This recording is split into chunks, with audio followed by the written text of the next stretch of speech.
Hey everybody, welcome to the Fitness Alchemists, talking to you about how to reset your lower back when you've had a pain experience or you're just kind of not feeling great through your low back. Here's a great sequence that you can go through at any time. So Hannah is set up here with her feet flat on the wall, knees at a 90-degree angle. This helps really offload tension through her hips and low back to start. And there's no better place to begin this sort of process than by relaxing through your breath. So I'm going to ask Hannah to start breathing deeply in through her nose, and then a nice long exhale. As she exhales, she's just letting the natural weight of her rib cage push the air out without forcing anything or getting muscular with it. She's also taking a nice deep inhale so that her belly is filling first, but then she's taking an even longer exhale. If you're a counting type person, I really like to offer a 3-count inhale and a 7-count exhale. This makes every breath cycle at least 10 seconds long. Also, if you're having any trouble feeling the breath happening through your lower abdomen, your stomach, you can place a block right on your belly button. And you can see here now, you'll have something to feel as you fill up your stomach and extend your diaphragm. And then you'll feel that weight help push the air out naturally without squeezing yet. That'll come in a second, okay? So taking 5 to 10 breaths, enough to really let your nervous system calm down and relax, especially if you've had a pain experience. Sometimes the first step needs to be disengaging a little bit and letting yourself relax. Hannah, you feeling pretty good? All right, so let's move into the next phase. I'm gonna have you just turn your body here this way so we can work on the next phase. Awesome. So she's gonna work on what we call an egg roll, just pulling shins to chest, giving herself a nice big hug. Honestly, obviously respecting any tightness that you might feel at the front of your hip, but just starting to roll side to side, maybe forward and back, and start feeling your low back is heavy into the floor and completely flat. So there's no arching of your low back off the ground, okay? Now, once she's settled her low back in, she's gonna take her right hand and place it behind her right knee, and then she's gonna take her left hand and place it on top of the left thigh.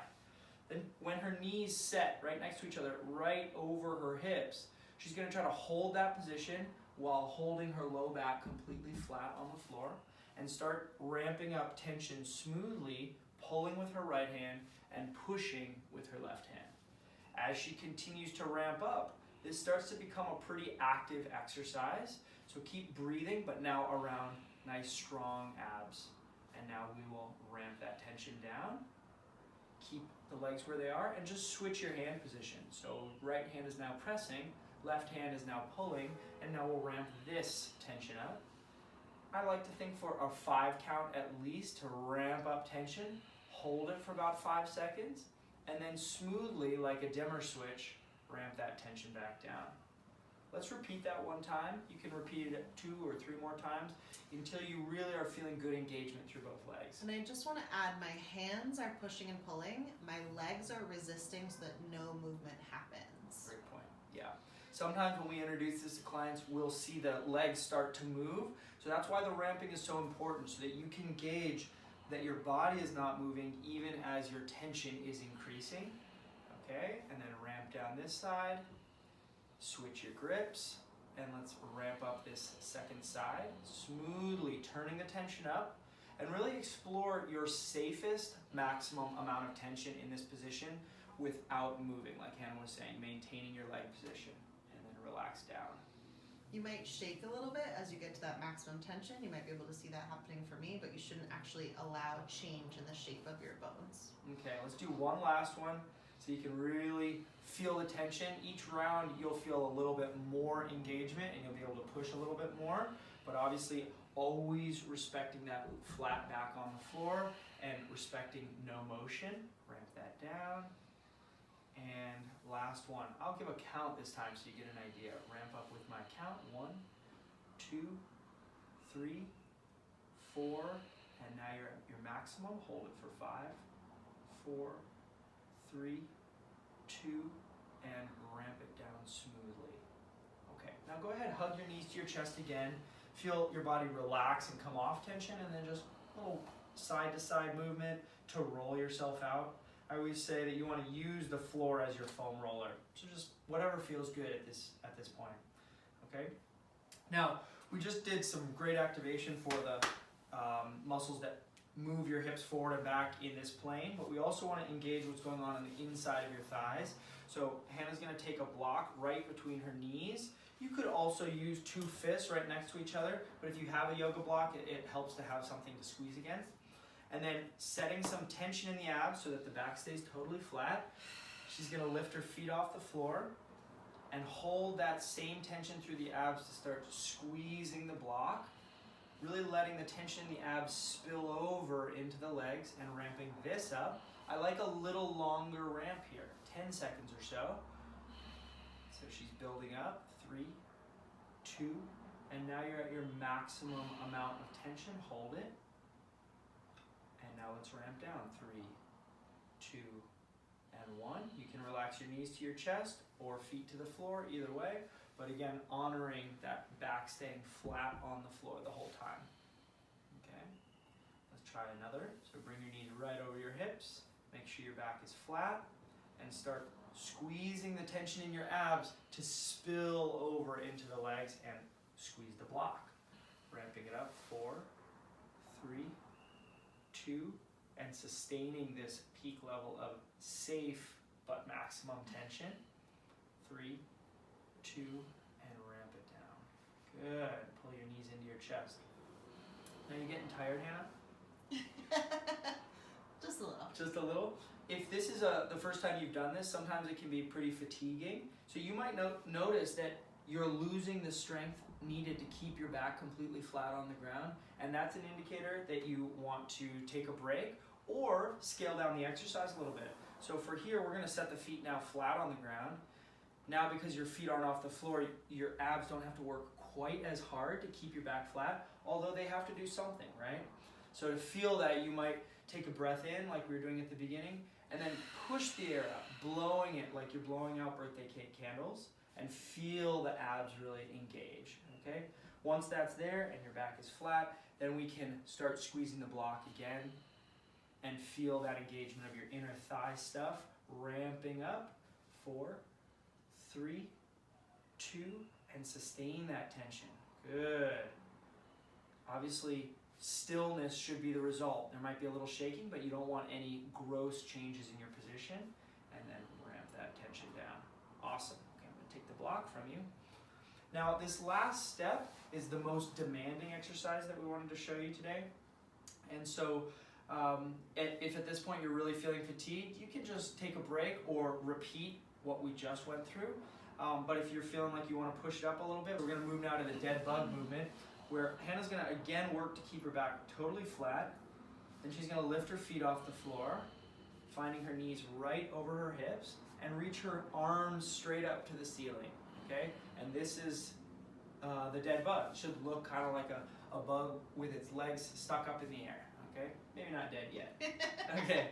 And then from here, to really solidify ab tension, she'll take a breath in, blow the air out like she's blowing out birthday cake candles, and then keep the tension she feels, so that as she extends her right leg long and her left arm long, her back stays totally flat, no motion through the abdomen, and then pulls back. And then try the left leg and right arm. So we're working opposite arms and legs, and bring it back. I like to try this for 5 reps or so per side, but again, respect your body's ability at this point to stay in contact with the floor through your lower back. That will be your limiting factor. Also, as you're going, take note of any reflexive movement of your knees coming over your body or your arms coming over your torso. Try to keep still the parts of your body that are not moving. Awesome job, Hannah. Okay, so we're going to finish with what we think of as kind of our baseline activity every day, which is a spinal car, to sort of assess or feel how things are maybe different. And if you're really someone who benefits from feeling that test-retest effect, this is a great exercise to do beforehand, and then you can sort of see the result here at the end. But Hannah's gonna come onto hands and knees, create a little tension, pushing feet into the floor and palms into the floor. And then keeping the tension or using that tension in her midsection, she's going to start tucking her tailbone all the way under. Like she's reaching a monkey tail all the way into a loop underneath her. And then let that tucking of her tailbone travel one segment at a time up the back.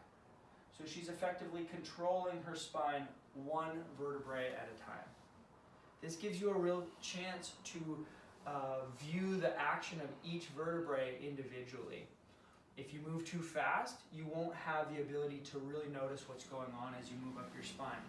When the chin gets all the way to the chest, she's going to keep the shape in her upper back and start reaching her tailbone to the ceiling to effectively spill her spinal column towards the floor, reaching the belly button to the ground, and then the next vertebrae to the ground, and then the next vertebrae, working her way up the spine, vertebrae by vertebrae, but now to come into an extended position. This should feel like the back is extremely short as you can make it, and the front of your body is as long as you can make it. So feeling the stretch there. And then we can repeat that one more time. And just make sure you're staying in a pain-free range. So if it hurts to go really round as you can go. Okay, and this is part of what the tension is really for, is so that you can feel in control of the process the whole time. If you find yourself starting to push into a moment that's sketchy, let's say she felt a little sketchiness here, she could just pause, assess what's going on, and then start working her way above that without pushing further into that discomfort she finds there. You might notice each rep is a little bit different. So again, take your time and really see what's going on, see what's really there. Great work. Nice job. This is not the first spinal car Hannah has ever done. You can see that she shows great control, great even weight positioning over her feet and her hands, no shifting, and keeping a great slow pace. Yeah, sure thing. Make sure you keep breathing as you move as well. It might take multiple breaths to get through your spine.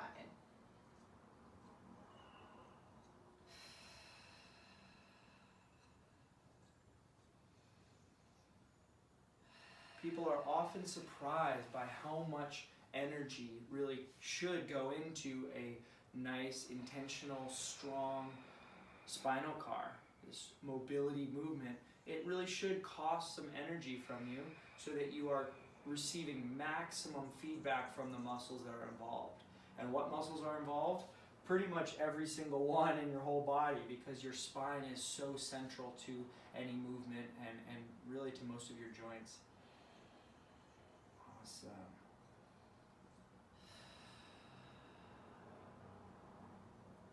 Last but not least, make sure you enjoy the experience. It should feel good. Yeah, absolutely. So give that a try. You can repeat this whole cycle that we just showed another time or 2 times even, especially if you're starting to notice a little bit of improvement each time you do it. That's a good sign that your body's responding well. If you notice that your body is closing down movement options, your spinal car starts to feel yuckier, then that's an indication that this isn't actually helping your body to progress out of pain. Now, if you have more questions, we really want to encourage you to take one more step, which is to actually film yourself doing this spinal car, either just a spinal car or after you've done your spinal reset. That's a great idea. And then shooting us that video, and we'd love to take a look and tell you what we see. All right, good luck and enjoy exploring yourself.